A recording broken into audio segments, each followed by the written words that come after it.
वो मां की कोख से नहीं, स्वयं भगवान शिव के वरदान से जन्मा था। वो था भक्ति, निष्ठा और समर्पण का शाश्वत प्रतीक नंदी। ये कथा है उस दिव्य आत्मा की जिसने अपने आराध्य के लिए विष तक पी लिया और जो आज भी हर शिव मंदिर के द्वार पर विराजमान है। प्राचीन काल में एक महान शिव भक्त थे, ऋषि शिलाद। उनकी एकमात्र इच्छा थी कि उन्हें एक ऐसा पुत्र प्राप्त हो जो स्वयं भगवान शिव का अंश हो, जो नश्वरता से परे और भक्ति का मूर्त रूप बने। इस संकल्प के साथ उन्होंने वर्षों तक कठोर तपस्या की। न अन्न न जल, केवल शिव का ध्यान, केवल ओम नमः शिवाय की ध्वनि। वर्षों बाद जब उनका शरीर क्षीण हो चुका था, तब एक दिन भगवान शिव स्वयं प्रकट हुए। प्रभु मुस्कुराए और बोले, हे शिलाद, तुम्हारी भक्ति से मैं प्रसन्न हूं। तुम्हें एक ऐसा पुत्र मिलेगा जो अमर होगा, जो भक्ति का प्रतीक होगा और जो मेरा अंश कहलाएगा। और शिव ने वरदान देते हुए कहा, तथास्तु। कुछ समय बाद जब शिलाद खेत जोत रहे थे, तभी धरती की गर्भ से एक तेजस्वी बालक प्रकट हुआ। उसका शरीर सूर्य समान दमक रहा था और उसकी आंखों में करुणा व शक्ति का संगम था। आकाशवाणी हुई, हे शिलाद, ये तुम्हारा पुत्र है, इसका नाम नंदी रखो। ये तुम्हारे तप का फल और शिव का वरदान है।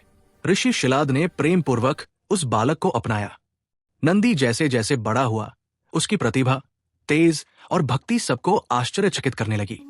वो वेद, योग और शास्त्रों का ज्ञाता बना और सबसे बढ़कर शिव का अनन्य भक्त। एक दिन कुछ तपस्वी ऋषि शिलाद के आश्रम आए। उन्होंने नंदी को देखकर कहा, यह बालक अल्पायु है, इसका जीवन शीघ्र समाप्त होगा। यह सुनकर शिलाद व्यथित हुए, पर नंदी शांत रहे। उन्होंने कहा, यदि मृत्यु का भय है तो मैं उसे भी शिव की शरण में सौंप दूंगा। वो तुरंत कैलाश पर्वत की ओर प्रस्थान कर गए। कड़कड़ाती ठंड, बर्फ की आंधियां और ऊंचे हिमाच्छादित शिखर पर नंदी का संकल्प अटूट था।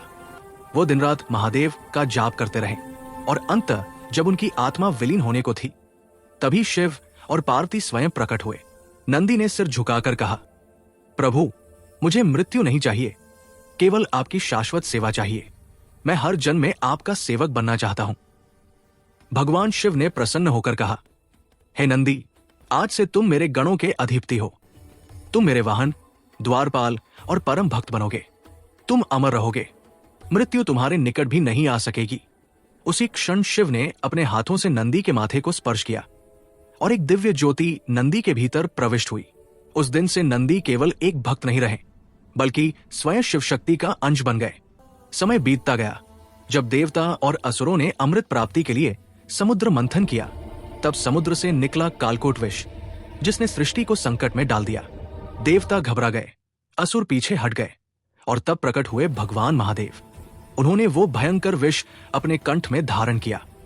देवी पार्वती ने उनके गले को पकड़ लिया ताकि विष नीचे न उतरे, और तभी शिव का कंठ नीलवर्ण हो गया, नीलकंठ बन गए। परंतु कुछ बूंदें विष की उनके मुख से बाहर टपकने लगी।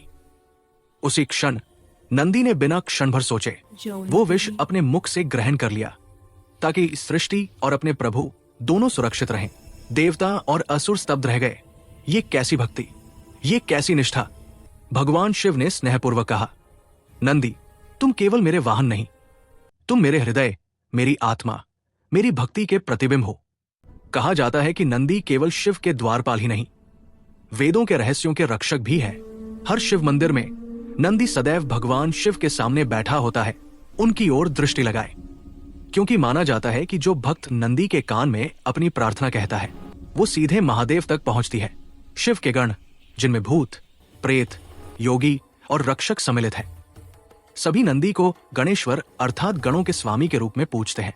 यह भी कहा गया है कि जब ब्रह्मांड नष्ट होगा, तब भी नंदी कैलाश द्वार पर स्थित रहेंगे, अपने आराध्य के साथ, कालातीत और अमर।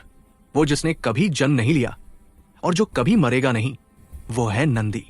भक्ति, निष्ठा और त्याग की वो जीवित मूर्ति, जो आज भी हर शिव मंदिर के बाहर बैठी प्रतीक्षा करती है कि कब कोई भक्त आकर उसके कान में अपनी प्रार्थना कहे, ताकि वो उसे सीधे महादेव तक पहुंचा सके।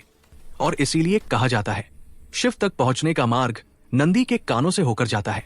वो केवल एक वृषभ नहीं, बल्कि भक्ति का शाश्वत प्रतीक, सनातन का प्रहरी और शिव का अंश है।